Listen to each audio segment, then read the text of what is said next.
nga mga ka-gamers, na nandito na naman po tayo sa ating Minecraft Survival Hardcore. At bago ko to simulan tong video na to, shoutout muna sa kanila.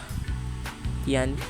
So, kung gusto nyong ma-shoutout, comment lang kayo. Ako na bahala sa inyong mag-shoutout. And kung makikita nyo naman po dito, meron na tayong mob farm.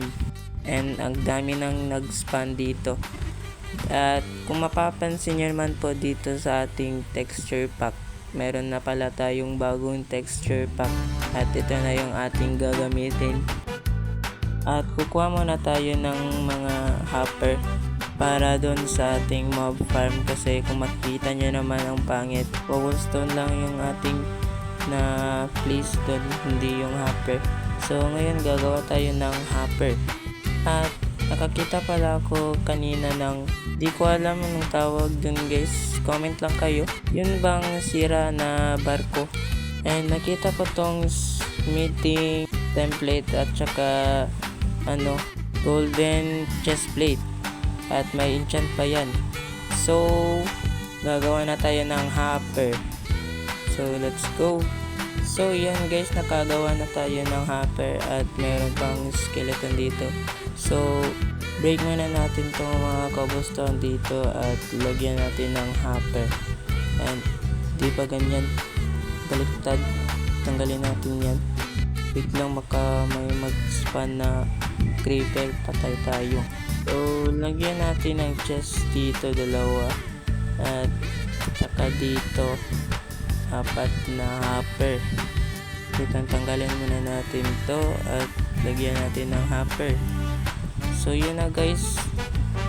And guys, eto na yung ating tower guys na time-lapse natin kanina. Yan. So, napanood ko to sa YouTube lang malakas. So, i-collect muna natin tong sugarcane.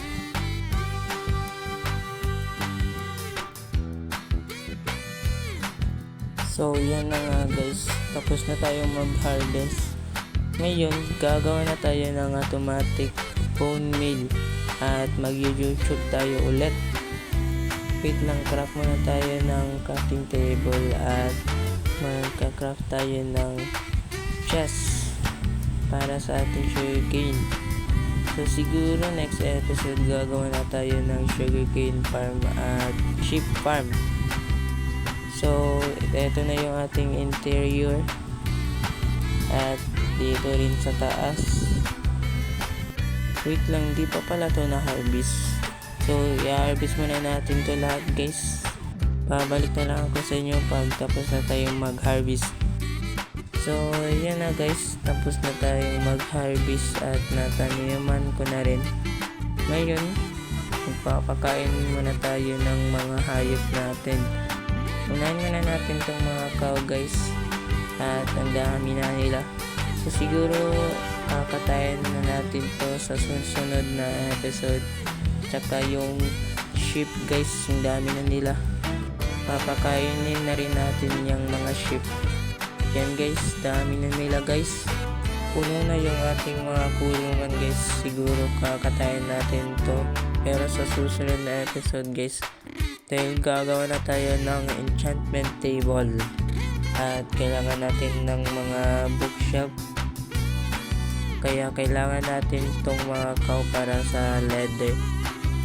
And papakainin na rin natin itong mga sheep guys. At yes, ang dami na rin nila. Kailangan natin ang kanilang mga wall. So siguro sa next episode guys is gagawa na tayo ng sheep farm, kasi naglalag na tayo guys. Ang dami ng entity sa base ko. Nakakaramdam na ako ng lag. Yan guys, nagsiksikan na sila guys. So yan guys, tapos na tayong magpakain sa sheep. At wait lang, kuha muna tayo ng seeds para sa ating mga manokis. Yan. And ang dami na rin nating naipong itlog. So yan guys, papakain muna natin tong mga manokis natin. At kukolektahin na rin natin tong mga itlog nila. At ilalagay natin sa chest. Kasi magagamit natin yung mga egg na yan para sa chicken farm. Yan guys, tapos na tayong magpakain sa manok at ilalagay muna natin tong mga itlog sa chest. And kukuha muna tayo ng mga, wait lang, lagyan muna natin to ng torch. Lagi kasing may nag-spawn dito na mga zombie at mga creeper. So lagyan muna natin to ng mga torch dito. Wait lang, hindi ko na ma-place. Ang dami na nila guys. Wait lang. Oh my god. Wait lang guys. Yan. Papakainin na rin natin tong mga pig. Wait lang guys. Matutulog muna tayo. Baka may mag-spawn na mga creeper dito. So yan guys. Papakainin na natin tong mga pig guys. Kasi sila lang yung hindi natin napakain guys.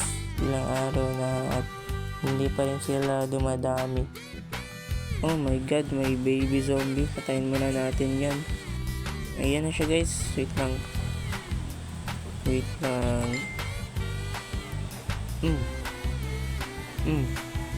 Yan na. At ngayon guys, gagawa na tayo ng bone meal farm. At di ko alam kung saan ko siya ilalagay. Siguro dito, siguro. Wait lang. Siguro dito na lang guys. Tanggalin muna natin tong mga bulaklak. Yan, dito sa likod ng ating tower. At nakakuha na pala tayo ng mga gamit para sa ating bone meal farm. So babalik na lang ako sa inyo guys pag tapos na tayo. Let's go! And yun nga mga ka-gamers, tapos na tayong mag-build ng ating bone meal farm. At dito ko na lang siya ginawa kasi ang pangit naman pag doon sa likod ng ating tower. So eto na yon. Meron pa lang tayong bone meal na 11. So dito ko na tatapusin ang aking video, and sana na-enjoy nyo itong episode 8 na to. At yun lang para sa araw na to guys. Goodbye!